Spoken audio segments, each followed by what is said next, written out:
Welcome, everyone. Thanks for joining us today.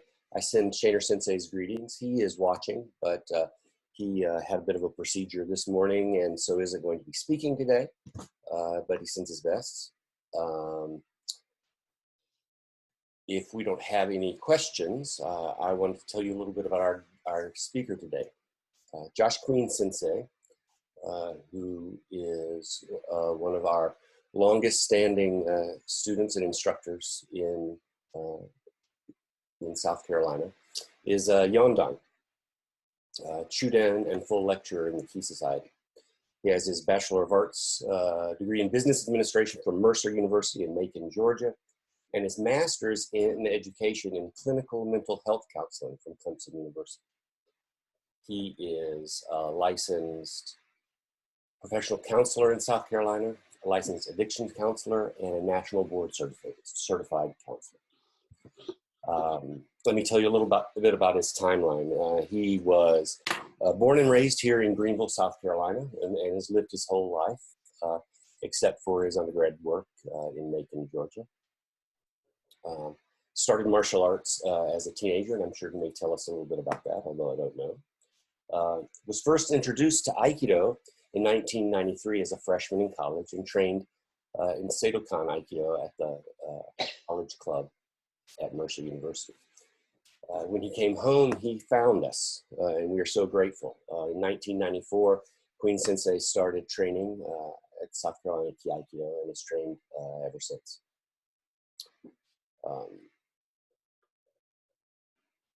Josh has had a number of careers, I guess you say, or at least a couple. For many years, he worked in finance, worked as a manager and consumer and commercial lender in credit unions and community banks in South Carolina. And then sometime later in his life, he had a course change and went back to school and earned his master's in education in, again, as I said, in mental health counseling. And has since opened his own practice. He's worked in psychiatric treatment facility, inpatient hospital, critical care, substance abuse, and detox. Let me pause for 1 second while I admit some folks. Hospitalization programs, intensive outpatient programs, and programs that are too numerous for me to list right now.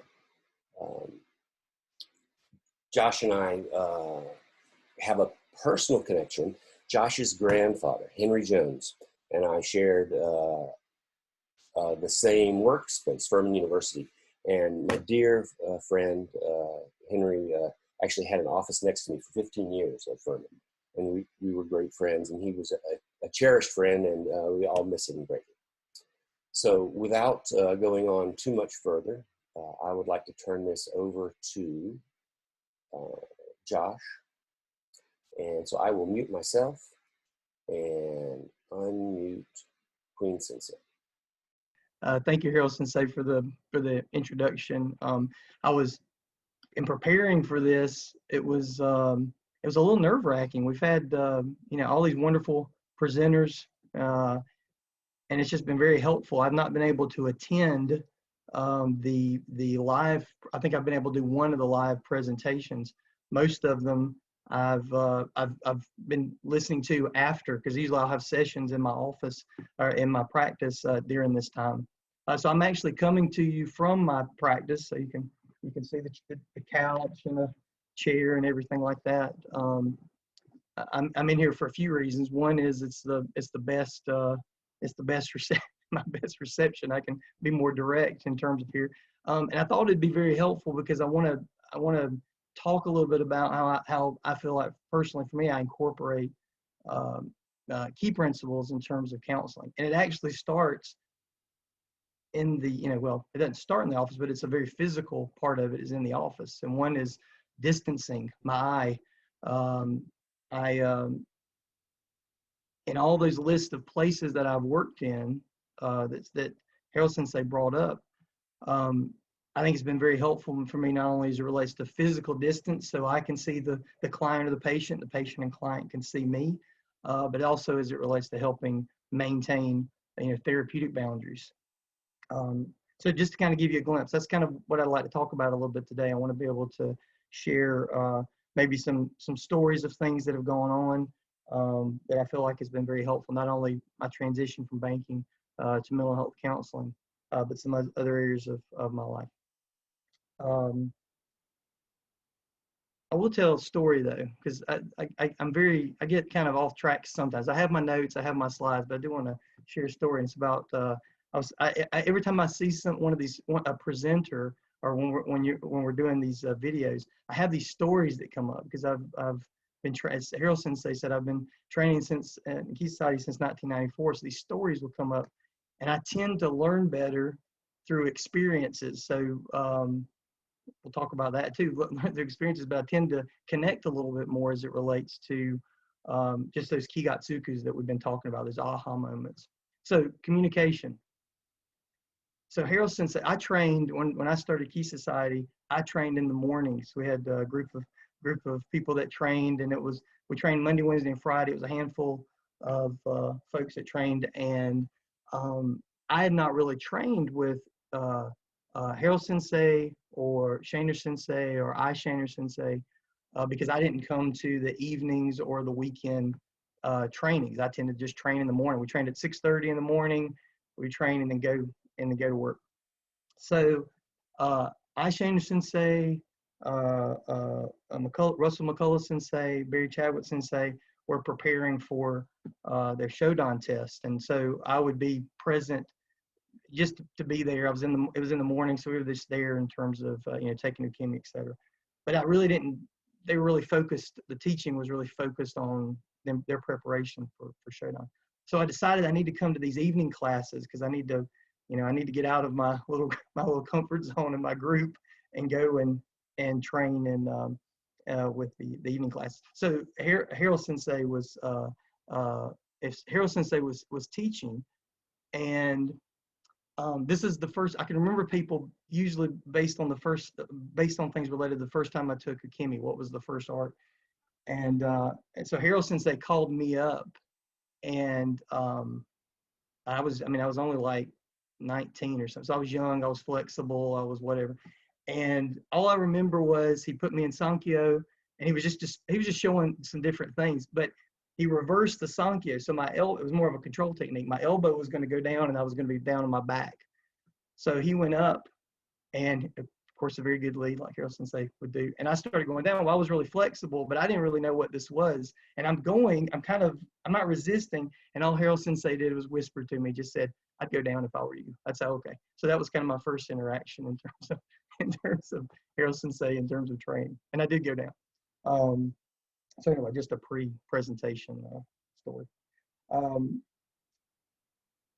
So I know the title of the presentation was related to me, but my transition from banking to counseling. I'm going to talk about that briefly.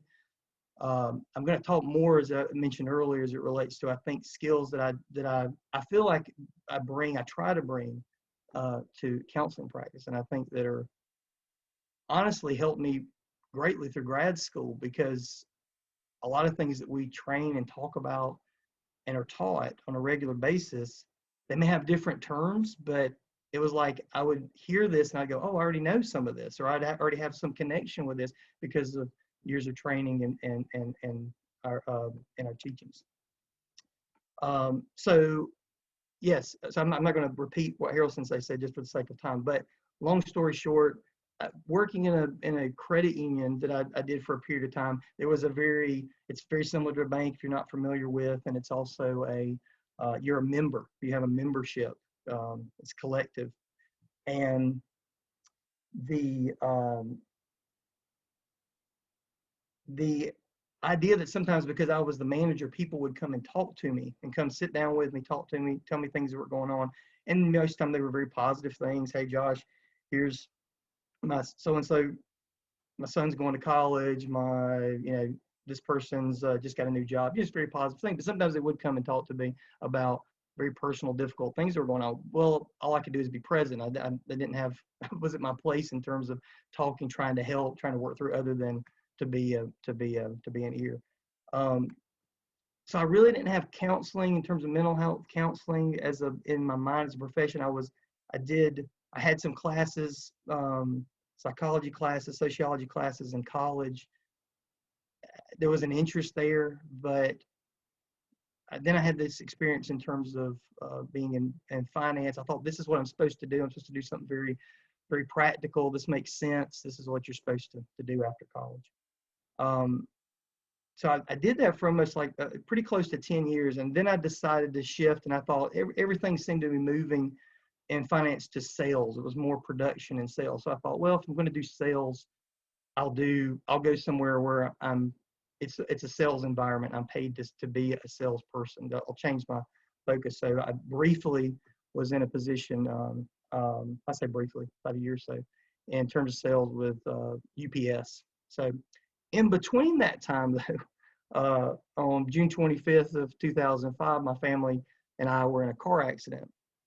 And this led to a time period of me being able to kind of think about, you know, one of these moments where you kind of think about, what do you want to do?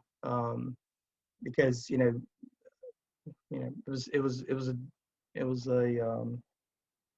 was tough. It was tough in terms of recovery. It was tough in terms of, where was I in terms of work?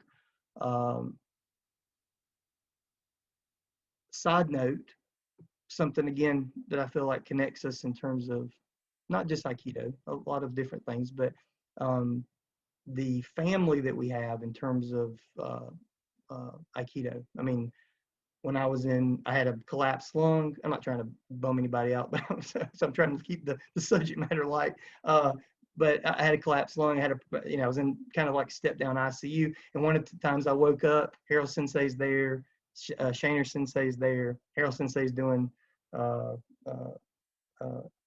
doing kiatsu on my foot. Sensei's talking to me. And so I'm not really sure how they got in there, but they were there. And they talked to me for a minute. They were checking in on me. And then when I went home, Shaner Sensei brought food. Mark Stone Sensei checked in on me at the hospital and also at my home. Harold Sensei took me to the new dojo that we were moving to when I was still recovering. So these were people that were just getting together, that family, kind of taking care and checking in on me, which I thought was. But during this whole process, not only with my Aikido family, but my own family and my friends, I had these moments where, like, how do people do this that don't have this kind of resources, this support, this connection? And that started kind of down this path of,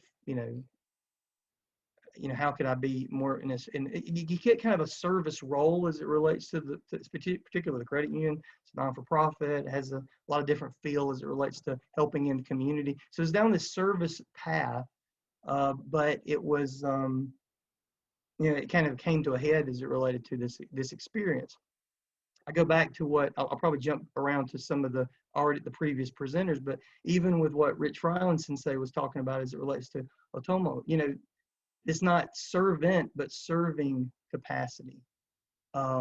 Service role was something that I felt like, I wanted to feel like I was doing something, a part of something.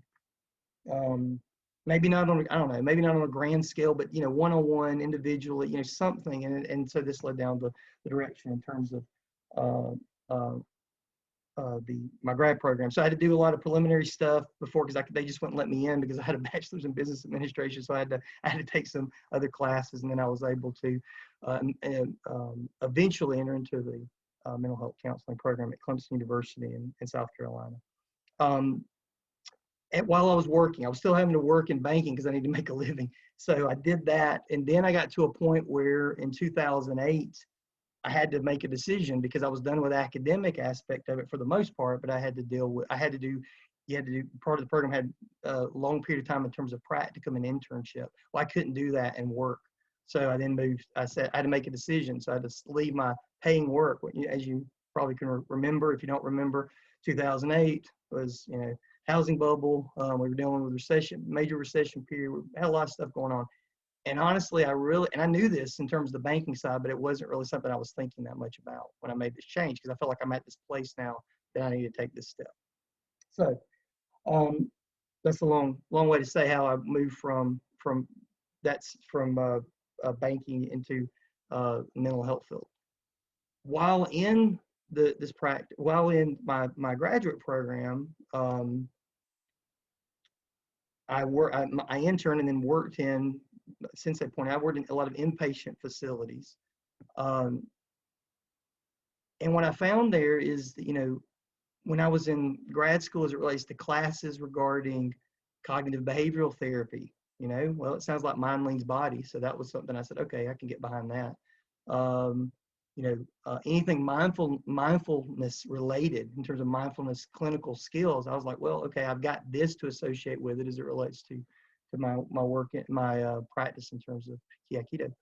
So I felt like this was going in a very positive direction. Well, then I was in a facility where I went from academics to being a facility where this was stabilization. This was crisis care. This was people that were dealing with very difficult problems, and they needed to be in an inpatient environment in order to at the very least stabilize and then determine what step in their treatment process they would go into. So I found in there that, again, this is where the training was again present, because it was putting yourselves in the place of your partner, being aware of your environment, because there could be safety related issues because you're in a stabilization environment, but you also did things very much in terms of being very respectful and to the patients and to your colleagues and to everyone that you worked with. My first, and I know I mentioned my eye at the beginning of this, my first real kind of aha moment in terms of this environment, though, was I noticed that when I was when offices were shared and clinicians were in an office, there would be a door, and then the patient sitting, and then a desk, and then the therapist behind the desk. And it really kind of threw me off in terms of this look. And it wasn't even like an aesthetic thing or whatever. It was just, what does this mean? When you walk in, I mean, what does that tell you in terms of how the person may feel in regards to, you got a desk between you? And then I would talk to therapists, because I didn't want to I was new. So I was asking, why is it set up this way? Well, we have paperwork to do, we have to do this, and it's more of a safety aspect. It felt like, sometimes patients can have situations where there can be violent tendencies, and we have to be able to, be safe. But in my mind, again, training wise, I mean, this didn't make any sense. I mean, you're putting a desk between you and this person, but you're also putting a desk between you and the person and the door. So if you want to just kind of basic safety, but also, what does it say? I can't see the person, the patient can't see me. How does this view as respectful? So, I said, well, I'm not, I didn't want to push the system. I said, are you okay with me doing it this way? I said, I'm going to be on the same side, because I mean, some of the patients were dealing with paranoia, and so you had to be mindful of what their comfort level was. So I started in the process of being able to kind of, I said, I'd sit on the same side. We were equal distance from the door. They could see all of me. I could see all of them. Just like my eye, right? I mean, just like what's what we do when we train, right? Soft eyes, I can see all the person. Soft eyes, they can see all of me. And so that's something that I've been in a lot of counseling. I've been in a lot of counseling, psychologist office, psychiatrist office. It's pretty much the same layout, right? It's a chair. It's a place for you to sit. It's a place for the client or the patient to sit. It's pretty much the same setup. But I really try to be mindful of every place I was in, that if I could, for the best way I could, I would have the setup, because I felt like it was something that was very, very helpful. And I would have clients that would actually make comments as it relates to other providers they may be. They said, oh, well, I like this because there's no coffee table in front of us. There's no this or that. There's no object in front of us, which, everybody has to kind of work out their own way of doing it for their own way that they practice their, in terms of provide services. But that seems to work very well for me. So I got off track. Sorry about that. So I'm going to let me just quickly, and I've already kind of talked about it for a moment. I'm going to just show you this screen real quick, and then I'll come back. I'll just keep it up for a moment and talk about it. Just because I wanted to get kind of a breakdown, just so you have some general terms, and you may know these. And I'll tell you, I didn't see if we have any international folks, I can't speak to the international side in other countries. This is in terms of the United States and actually specifically to some specific states. But just wanted to kind of give you an idea in terms of terminology. So, psychiatrists have been to medical school. You tend to see psychiatrists in roles, not that they can't or don't do counseling or therapy, but the model has generally leaned more toward med management. Early forms of psychology, of course, came from the medical community. So psychiatrists, sometimes people will use these terms interchangeably, and I want to make sure I'm representing myself correctly, but also want to make sure you have kind of some general information about this. Psychologists.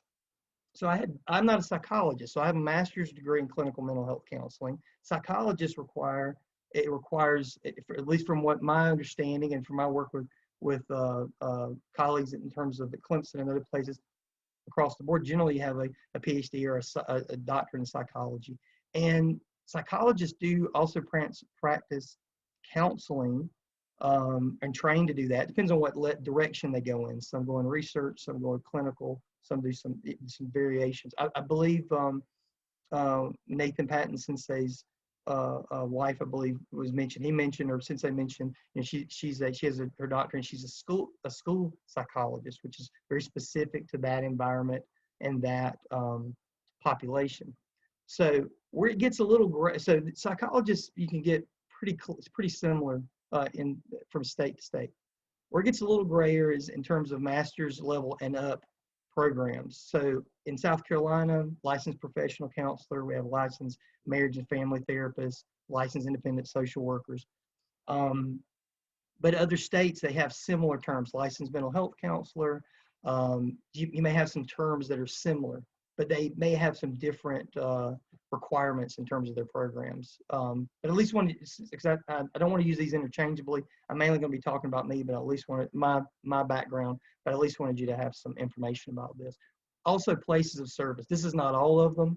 I just kind of broke it down, usually in terms of kind of the step down process, in terms of inpatient being highest level care in terms of stabilization. Partial hospitalization is pretty much a patient is in service all hours except for where they are overnight.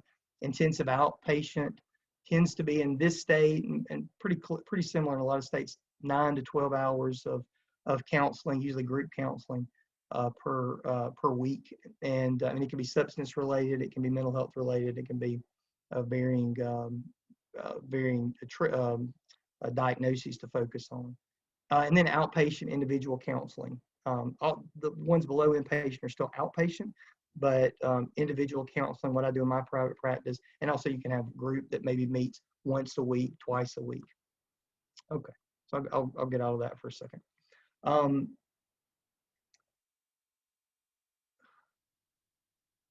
When I was preparing for this, it was hard. Every presentation was so good. I was like, getting really kind of nervous about what am I going to be able to share? Because we've talked about so many things, and we've pointed out, because these principles are universal, we've kind of pointed out in a lot of these different ways, various ways in people's backgrounds that they're already utilizing and seeing how key development and key principles are utilized through their training. But then Nathan Patton Sensei's presentation last week, he brought up a term, and you may know this, you may not, but we're built heavily on a lot of associating a lot of things, a lot of reference points, and he brought up radical humility, right? That was kind of the focus of that part of his presentation. Well, in my work, when I hear radical, I tend to associate it with radical acceptance, because it can be a part of a lot of different treatment interventions, one being dialectic behavioral therapy. And so I started going, oh, well, maybe I can talk more, because really all these things that we talk about, you still have to have some element of acceptance that goes along with it. And so I started trying to I did almost like what I did in grad school. They would say something and I would go, I'm learning this term, but I already kind of know this. I know some of this as it relates to Aikido in terms of my exposure to things. I have to kind of back into the term. So Like when I was at Clemson, I would do a mindfulness group. Well, oh, Josh, did you do diaphragmatic breathing? Yes. Well, in my head, I'm like, yeah, I did key breathing. Josh, did you do, progressive muscle relaxation in terms of this, and I'm like, oh yeah, well, that's kind of, in my head, I'm like going, well, that's kind of like Yahtzee without without contact, right? You're feeling things, right? You're feeling for tension, you're feeling for bumps. It's like kokiodosa, one person kokiodosa. So I could just kind of back into things. So I was like, I need to kind of figure out how can I present this in such a way that that I wanted to focus on acceptance. So let's see, I want to go. Hold on a second. Let me pull up. I want to pull up a link for you again. Okay, so I didn't have to go very far. Let us have. I went to motto. Let us have a universal mind, loves and protect. I didn't even put the whole line. I mean, the whole part of it. I just want to give you the first part. But I didn't even have to go that far. I went to let. Right? Let. Synonyms for let: allow, permit, accept. So I was like, okay, I've got it. This is my end. We'll talk about acceptance, and I can start out with just dealing with what we do in terms of probably the first thing that we read.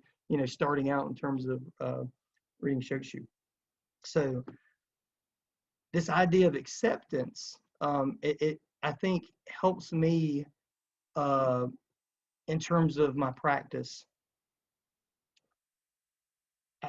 How it coordinates to me with our training is just like I'll go backwards. Just like a client contacts me, I don't contact them. They contact me and say, I'm at a place that I think I need to work on something. Let me take one more side note.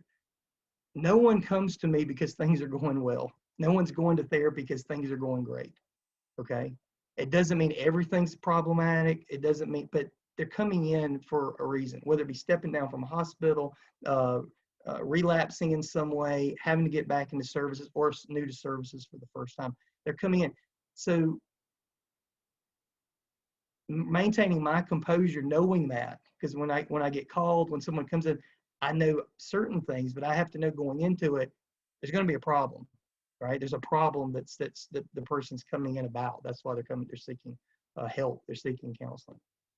A little different. I'm making this comparison to our training, but same is true. Someone comes in to train, they are choosing to come in to train. I mean, even if you encourage them to come in, even if you have done a seminar, even if you've done all these wonderful things, they're still making the decision to come in.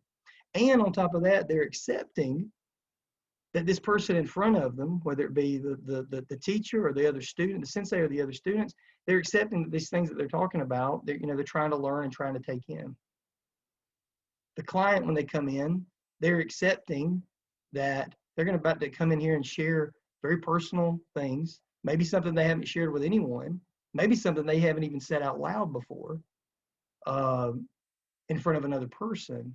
And so they're accepting that, whatever comes with this, whatever feelings, whatever emotions, they're accepting this. Whatever I do going into the dojo for the first time, man, am I going to be embarrassed? Am I not going to know what's happening? Am I not going to know people? They accept some of these things. This is very important because this is part of the process. You have to, in order to train, you've got to accept, that you're going in here and you may be exposed to these feelings. You have to experience it. It's an experience.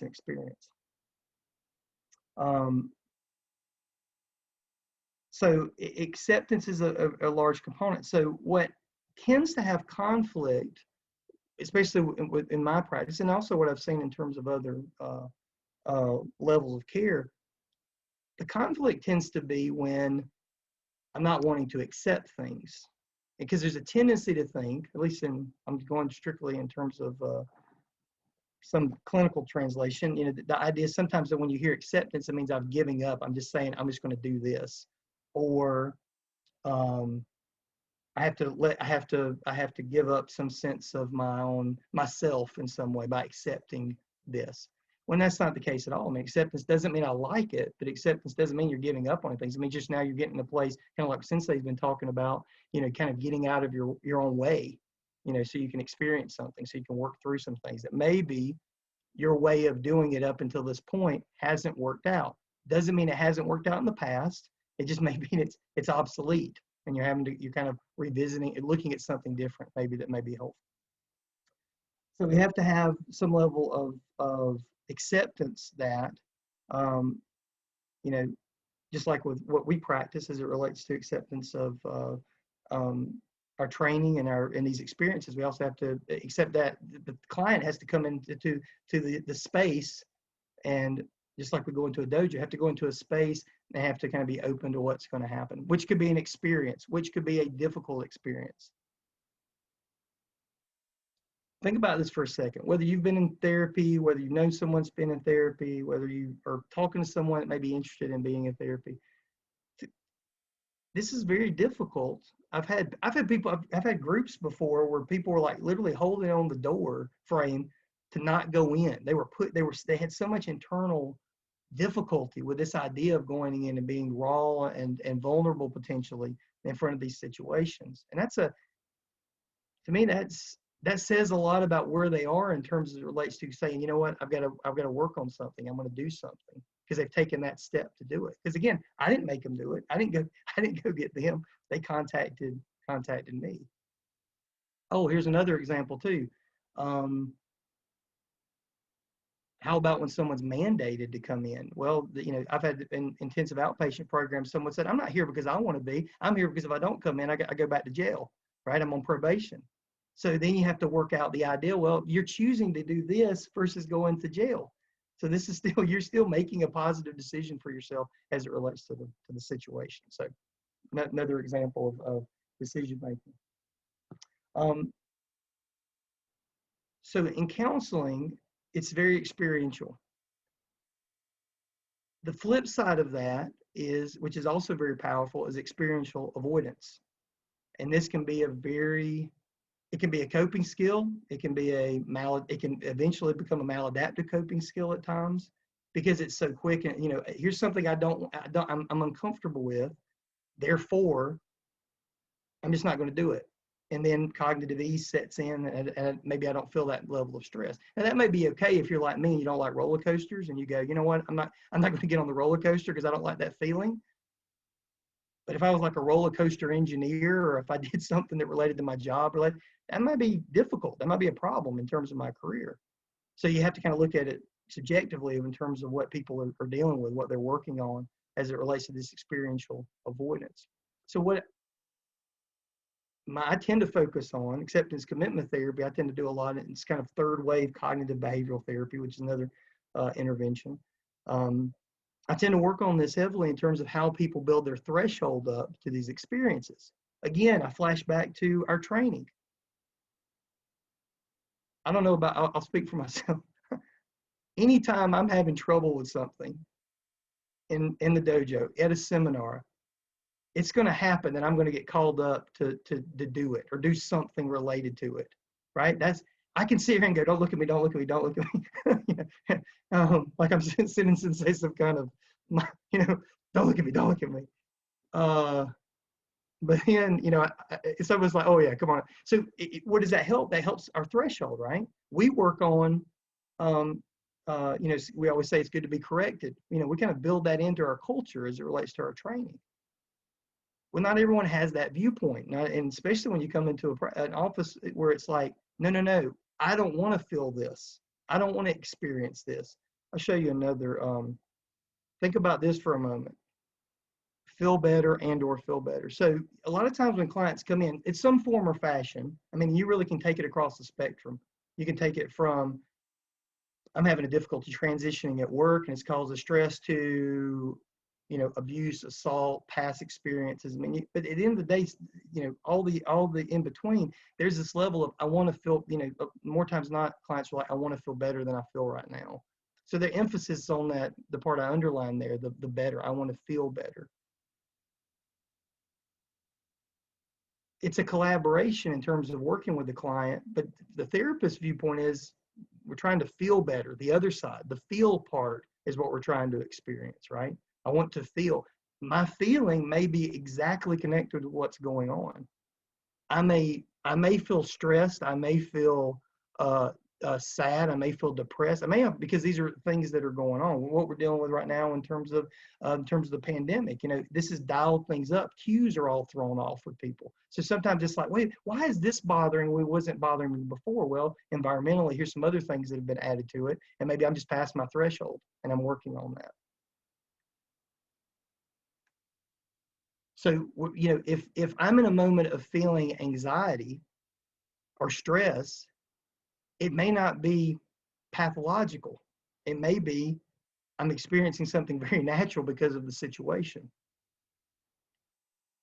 I'm gonna tell you a story. This happened. This is true. I'm gonna tell you the story. So when I worked, this was in I think it was 1999. I've been at the credit union about a year. The Greenville Federal Credit Union, the branch I was at, was close to downtown Greenville. If you've been here for a seminar or anything, so it was pretty close to downtown. And I was sitting in my office, and a manager from another branch was in the office, and I saw this member come by, and I saw them talking, and I heard the other manager say, "Is he here?" He was asking this member, "Is he here?" And he said, "Yeah, he's in the back." The guy said, "Yeah, he's in the back." They're in the back because we had a parking lot in the back of the building. "Yeah, he's in the back." And so the manager looks at me and goes, "Josh, you got a minute?" I said, "Yeah." He said, "Come down here for a second." I said, "Okay." So we go downstairs. So we go downstairs to the back of this parking lot. There's this big dually pickup truck, and there's this horse trailer. These big trailers you pull horses in. So there's this horse trailer. Okay. So we go up to the trailer, and the guy says, "Simba." This lion stands up, and he opens the door, and this close to 300 pound, he was a junior, he wasn't a full grown, I think they get like 400, so he was like 300, he's close to 300 pounds. This lion walks in front of me, literally like a foot in front of me, and walks over. We had a tree, there's this big tree that used to be back there at the credit union, and he just lays down there like he's like a big cat. Well, he's a big cat. Lays there like he's a domestic cat. Now, you tell me, should I be anxious? Would that be a natural response to be anxious when a lion walks in front of you? I told this story to it wasn't a client, to a colleague years ago. I was telling the story, and I just thought, man, this is this thing. And I forgot she had lived in Africa for like many years. And she wasn't that impressed by it, but she did say it was, the fact that I was that close to it probably would be scary, but she wasn't that impressed by the story. But in that moment, there's a natural response. Now, here's something. I'm getting off track for a minute. I'm getting into therapy mode for a second. Because someone has brought it up. We brought it up. I'm going blank on who brought it up during one of our presentations. So with anxiety, you hear a lot of general information as it relates to fight or flight, right? Probably heard that before at some point. You've read it. You kind of get the idea of it. The third F that doesn't get talked about as much, but is in all the literature is freeze, right? Well, here's the freeze part. When you talk to someone, when you provide information, especially people that have been in assault situations, and they're heavy, they're very much on themselves about something that they don't think they did. They didn't do this thing. And then you start talking to them about how this works, that, when you're at a certain point and you freeze, it's involuntary. You're not managing it anymore. This is happening because something defensively, survivalistically, this is taken over, right? The way I always describe it is the fight is, we'll go back in time. I think I can eat you before you eat me. So there's the fight. The flight is, I think I can get away from you before you eat me. The freeze is, I'm being eaten, right? Everything's shutting down because I'm at this point in terms of the situation. So anyway, so sometimes the anxiety, some of these symptoms, some of these things that we talk about that we sometimes pathologize are actually natural responses. What we're trying to do is, what is our behavior as it applies to it? Here's something else we do, right? Non-experiential avoidance in terms of practice. What have we done for years as it related to someone testing? We do pre-test. Why? Well, you do pre-test, you kind of get comfortable with the experience, right, before you do your test, right? You experience this in such a way that it will be helpful. That's what happens in here. This is the dojo. You experience something in a safe environment, try to create a safe environment based on therapeutic rapport and building over time, so you can then go practice it outside of these four walls. my therapy as a whole is a horrible a business practice. It's a horrible business model. And I'm a business major from undergrad. Why? I'm trying to get rid of my clients day one. Does that make sense? I'm trying. If we're not, you're not supposed to be in here. If we're working, some people may be, they may have episodes of things, they may have things reoccurring, but ideally you're moving them out. It's not to have a job. You're trying to work yourself out of a job. Because once we get to the point where, we're not doing counseling for this. I tell people we're not doing counseling for the sake of counseling. We're doing this. We're trying to maintain goals. We're trying to direct ourselves to what we view as what are things of our value, and we're trying to work toward those things. And you have to, but sometimes you have to do that gradiently. You can't just jump in and say you're out the door. You got to do this very, very gradually. Okay, I'm all over the place a little bit. I apologize for that.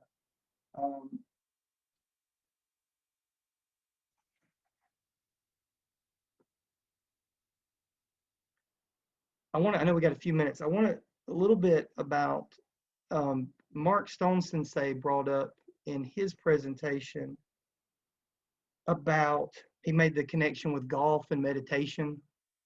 I believe it was golf and meditation. And then I know Rich Fryland Sensei kind of honed in on that. So that was cool. Yes, golf is meditation. So when I'm talking, let's say I'm working with someone that deals with, it has OCD, okay?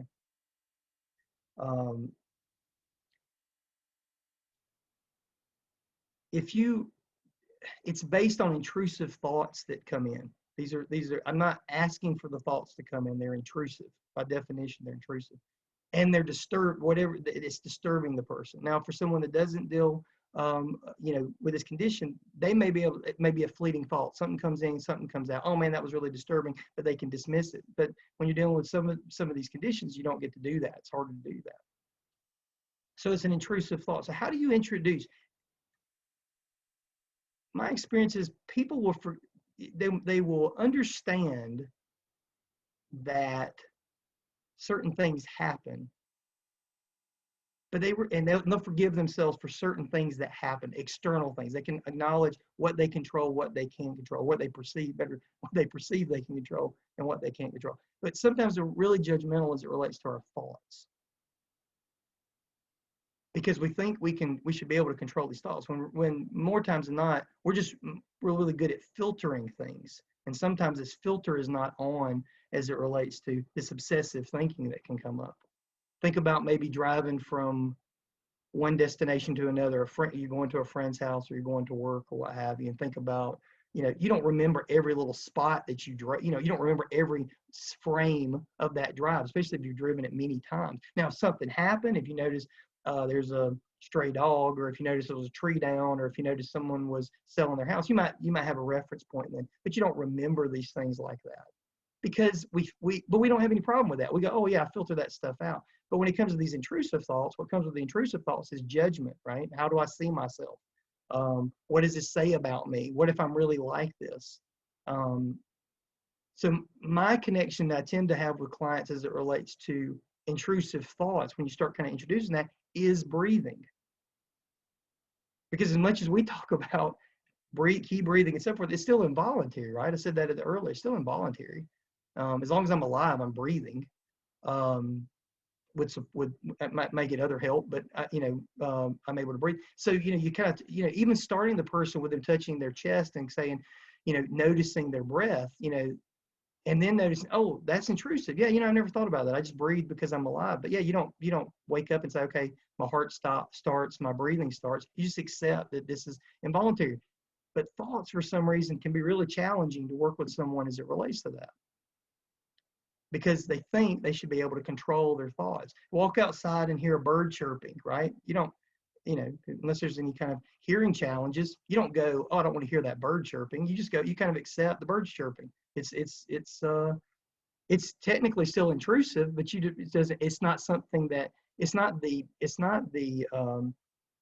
thought that's really the stressor. It's the perception of the thought. What does it say about me that I'm having this thought, this intrusive thought? So just like Mark Stone Sensei was talking about golf as it relates to meditation, I try to make these connections, breathing in terms of involuntary, to sometimes as it relates to thoughts. And that can be involuntary as it relates to any other anxiety, and also be involuntary relates to depression.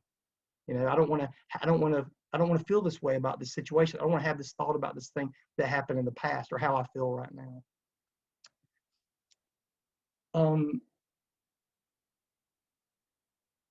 I kind of got off track, but I got most of the coverage, I think.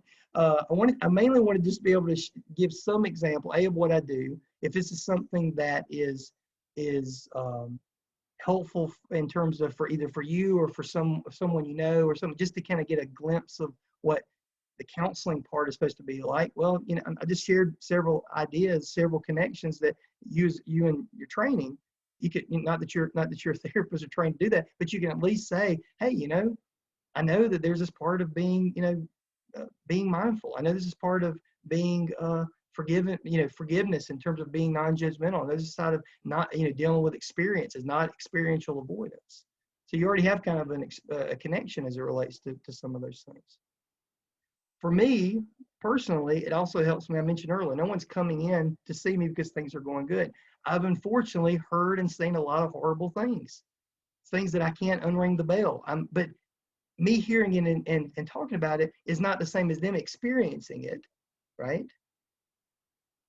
So I recognize this is a part of the process. You know, I kind of have to be this vessel of receiving this, but that also means I have to have a lot of practicing of self-care. And that also means I mentioned my eye at the beginning in terms of physical, but also I have to have boundaries as it relates to that as well, right?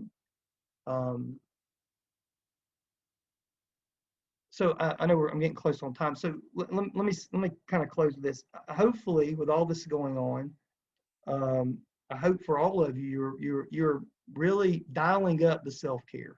Really, I mean, you know, I've had clients that are sitting there saying to me, Josh, come on, I don't have to do this normally. Yeah, this isn't, you throw all that stuff out. This isn't normal, right?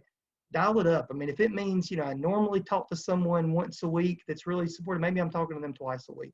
If I'm, you know, taking a walk that usually helps me kind of calm down for 30 minutes, maybe I'm doing it for an hour. You know, really emphasize self-care, because you know, just like I said before, I don't go out and get the person, they reach out to me. You really got to have to practice your own self-care in this. Some people aren't necessarily going to do it for you. They may say, hey, you know, you look like you need some sleep, or you know, you look like you need this, but ultimately you've got to accept, like we said at the beginning, you've got to accept this. I don't like it, I don't want to do it this way. Okay, but I can still do it. I can still do it parallel with, not sequentially. I can do it parallel with this. I don't really feel well, but I'm going to take a walk. I'm really stressed today, but I'm still going to talk to my friend or this person that I feel like is part of my support system. So I'm sorry I went all over the place. For those that know me, I tend to be I'm not the best in terms of my attention span, because I kind of move all over the place. So hopefully that's been helpful in some degree. If I can, you know, basic questions or anything, if there is any, I'd be happy to do my best to respond to those. So, Queen Sensei, I have a question from the chat. Thank you. Ever use key testing to help a client experience acceptance? You know what's interesting, because I wrote this down, but I ran out of time. I noticed in the moment when you're seeing the person and they're talking about something, especially someone if they're really in their head about something, it's almost like watching. You know, when the breath turns, you know, when you're breathing and the breath turns, I don't make it turn, it just goes to that place. You'll get to the spot, and there's a spot where if you wait too long, the experiential avoidance, right, the coping skill kicks in, and they'll kind of go through it. You do it too quick, and you could potentially cut it off. More times than not, though, I noticed it, this was a couple of years ago, I realized this. I would always touch my chest. I would touch my chest, and I would go, and I would ask the question, what are you feeling right now? And when I realized after doing that for a while, I was like, I said, man, it's kind of like a key test, right? I'm doing it. I can't do it to them, but in the moment, I'm trying to bring the sense of awareness to where their mind is right there in the moment. But for me, I don't know if it's you know, kind of self-care too. I'm going, okay, Josh, where are you? Okay, I'm physical. Oh yeah, here I am. But you know, my motion was just to kind of make this action of what do you feel right now? Like feel is in our chest or in our heart or what have you, know, whatever kind of connection you have with that image. So yeah, not something that I would do. I mentioned like progressive muscle relaxation. I mean, there's a level of noticing where tension may be. One that usually happens when I get to someone's, I'll narrate and I'll say, tension in her neck, and then and you create tension and then release and relax on the exhale. And many times I'd have people, especially around their neck, they would go, I couldn't put any more tension there. They didn't realize how much tension they were carrying in their neck. But until we got there and tried to put tension, well, I couldn't put tension there. There's too much there. So yeah, I think that would be about as close to a key test that I've experienced in sessions. Okay, Matthew Atarian has a question, and I just unmuted him. Go ahead, Matthew. First, thank you, Queen Sensei. I've really been enjoying this talk. I wanted to ask a question because I've heard a story a few times here in Japan recently about, I believe it was Tohei Sensei, and he wanted to quit smoking. And so before he went to sleep and when he woke up in the morning, he would tell himself, like, smoking is bad, I hate smoking, and slowly kind of have that kind of story to himself over time. And if he wanted to smoke, he wouldn't punish himself for wanting to do that. Like if he smoked, but like he would always kind of have this self-talk with himself of, I hate smoking. And so I was wondering, when you're treating patients for addiction problems, where does like the art of compassion come in? Right.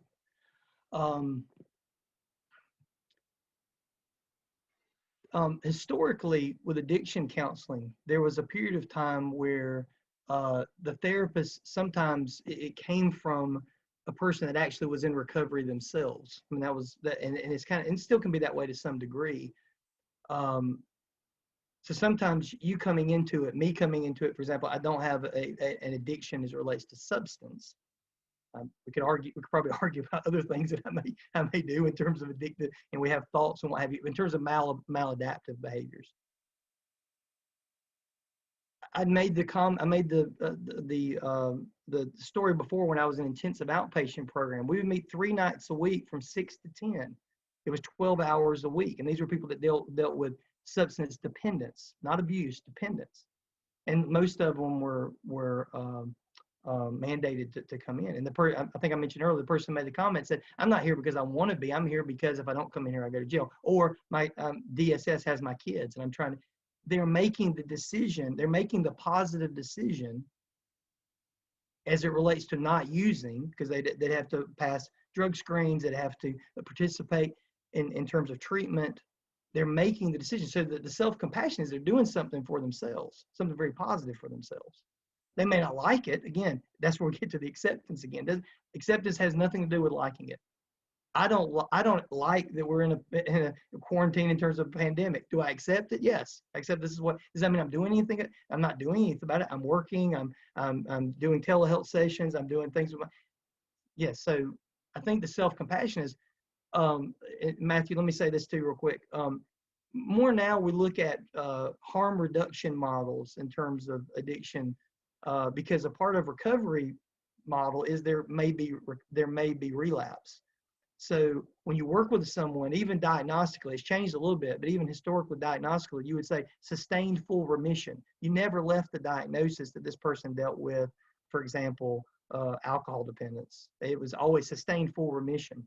So, the reality is, I mean, to some degree in terms of the disease, that the compassion is they're working on it, but they also are very realistic. They have to be mindful of these things that come up because they can come up and be triggered in the future. I hope that answered the question. I think I answered the question. No, thank you. And ask me, like, if it's more detailed than that, let me know and I'll do my best to help answer it.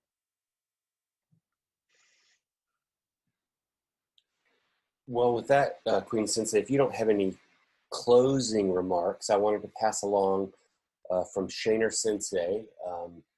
He wants me to make sure that everyone continues to feel welcome to write him with feedback, ideas for topics, speakers, and improvements. He always enjoys hearing from everyone.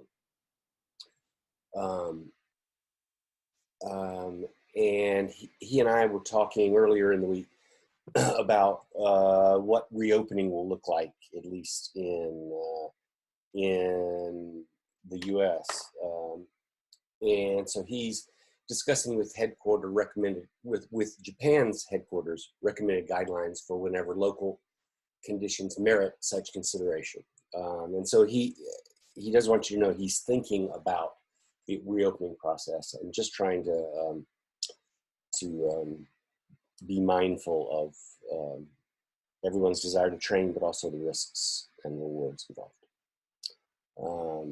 And in lieu of training, he hopes that these Zoom classes are beneficial and that folks are enjoying them. And again, will continue to offer suggestions for how they might be improved or for future topics. If no one else has any questions, I'm going to close.